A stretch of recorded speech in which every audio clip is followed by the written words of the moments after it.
Wesley Griffith. Most guys know me on Run Rider and Heli Freak as Wesley G. Some of you have seen me around, traveled to a lot of events. One of the things I started doing last year was running the fuel bladder system. A lot of guys have asked questions. The biggest question is, what is the benefits you'll see? One of the things that guys have wondered about, and there's been videos done on it, is how to install it, how to get it out. The system and the way I tend to do it, I'm able to change the bladder out in 5 minutes on this machine. I found it's worked great. The consistency and performance I've been able to maintain has been better than I could even have dreamed. The biggest thing in terms of doing the bladder system, which guys really don't understand, is the fact that you're putting the fuel inside a latex helium balloon. There's no air in there. As that fuel feeds out of the balloon, your regulator gets a consistent stream of fuel from the beginning of the flight to the end. There's no air, there's no clunk popping out of the fuel. You're going to get a consistency that you are only accustomed to getting in terms of constant motor performance on an electric. One of the first things I'm going to show you here is this machine. I started it up, pressurized the tank. I'm going to pull the fuel line, and you're going to see that when I release the fuel clip, the fuel is going to stream out and continue to stream out, because you got to remember this. I have a liquid inside a balloon that wants to shrink in size with a pressurized exhaust squeezing it. Now this is a regulated system, so you're getting back pressure. So that fuel, and I'm going to use a medium-sized glass, you're going to see during that stretch of time, that fuel is going to continue to stream out, stream out, stream out. Your regulator is going to get a constant delivery of fuel. So we're going to start out showing you that. Then I'm going to just show you the couple of things you need to change it. Now, I'm not going to go in and modify a tank for you because I don't want this video to run too long. You only need a few things. Your color choice of balloon. You'll need a flathead screwdriver.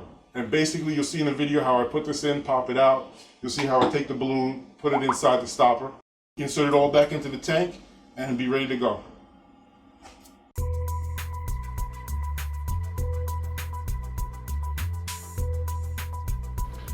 Okay guys, we're going to continue now. The plumbing setup I run on mine is very simple. Straight fuel line right from the tank to the motor. This is my pressure system. I use a three-way here. A lot of guys will fuel their tank through a three-way setup. With this type of bladder system, it will leak. The amount of pressure that's behind it is extremely high. And what I'm going to show you here is, like I said, I started this helicopter up, so this tank is nice and pressurized.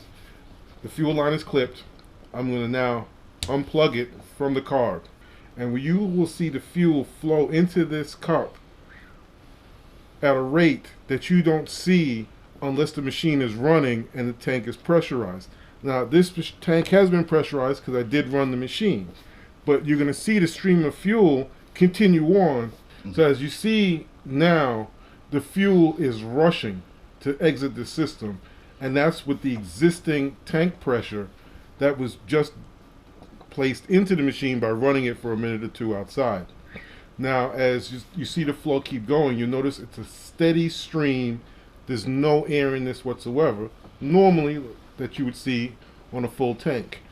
With the bladder system, this stream that you see at the beginning is what you get till the bladder is empty, where there's no fuel left. The way when you fly a bladder system, that's the first thing you will really notice, is that your needle setting is not going to change. Once you have it set, you're going to be making power. Power you make at the beginning is the power you make at the end, and you have no lean period anytime during the flight as the tank starts to empty. You will have fuel till the motor shuts off, and the difference you'll find instantly is when you know when your flight's over, when you fly a bladder system, because it doesn't lean out. It just goes, it shuts off. It's like someone just flipped a switch. The system, like I said, is not very difficult to do once you've tried it and you're willing to stick with it. Some guys have tried it and gone away from it. There is more work involved. To me, the performance is worth any extra effort, because you, like I said, the power that you get at the beginning is what you have at the end, and you don't subject your motor to those lean spots that you get during every flight. I'm going to go and show you how quickly I can swap this balloon out. I get a new balloon in, the four little pieces I use that makes up this, and if at some point I may go ahead and put some more fuel in here and show you how easy it is to fill up. But overall, I wanted you guys to just have an understanding of what you're trying to do with a bladder system.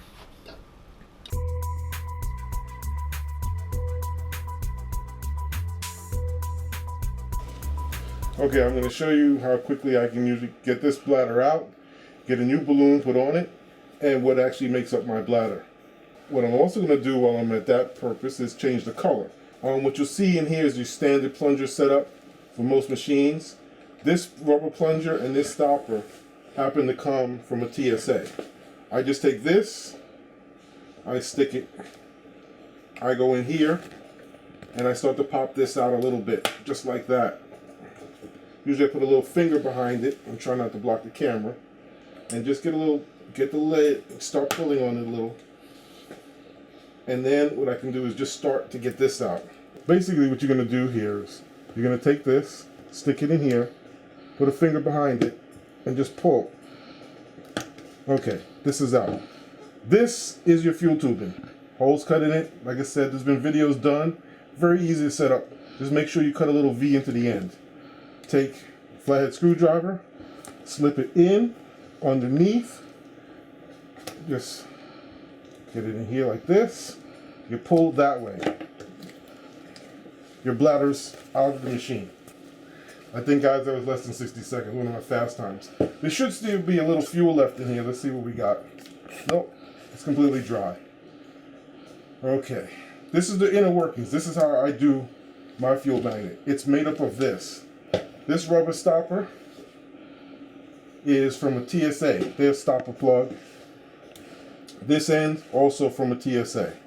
So right now, this makes up my bladder system. To do the bladder now, reinsert it in the machine. All I'm going to simply do here is take this balloon, and this is, like I said, this is a latex helium balloon. You want to use that because of the consistency of the surface. I buy them individually because I tend to find the grade a little bit better, and they tend not to be as dusty as the ones that come pre-done in the package. But you're just going to take this, put this inside the balloon. What you want to do is try and line it up and get it toward the center. So you just pull a little bit. You're using this portion of it, but here it is. What I do now is you squeeze out the air. You take this, the plug part of it, you put it inside. You don't push it all the way through, just start it in. So you're only part of the way in. Squeeze the air out of the balloon. You're going to take the balloon, all your stuff, just feed it inside. Okay, once that's in, this is the trickiest part, and some guys struggle with it. Take your plunger and you start feeding it in, just a little bit at a time, and you try and work it in. If you got a little corner that's out, just push it in. Okay, that's almost completely in. That's now in. Now you take your center spot, push that in, boom, you're done. That's it. If you try and put this center plug in ahead of time, it will happen. It's happened to me when I first tried to do this. You will push everything inside. You have to fish it all out and do it again. That system I found is the best. Get the balloon over the rubber stopper, get the inner nipple part, start it inside, feed the rubber stopper in. Can you do this with the standard T-Rex 600, 700 setup? Yes, you can. I tended to like the one from the TSA because this rubber stopper is larger, a little easier to work with. Because it is larger, you have to make that hole larger. So in order to do it, I end up, and this is where I say the little tools come in. Dremel, sanding barrel, reamer. This is an older T-Rex 700 tank. You'll notice that only goes in about this far. Ream it out to Reed's basically going to ream it out till this reamer cannot go in any further. Once you've reamed the hole to the maximum size of the reamer, this is where your Dremel sanding barrel is going to come in. You're just basically going to open up the hole to the size of the sanding barrel. After you've completed that, take an X-Acto blade, clean off the inner and the outer edge. Your tank's been modified. I found that the TSA rubber stopper and center portion, I've been able, as you saw in this video, I was able to take it out, put a new balloon on it, and get it back in the machine in 3 minutes. It's just that quick. So guys, I've done it at the field several times, and the guys were amazed. I'm hoping this video will show you guys how you can go about doing this and getting that extra performance out of your nitro. Because right now, like I said, with the addition of the Synergy N7 and with the 700, and you know, looks like more nitros are coming. Nitro is coming back to a good day again, so I'm excited. I'm excited about the upcoming year and the future on the nitro side. Thanks a lot.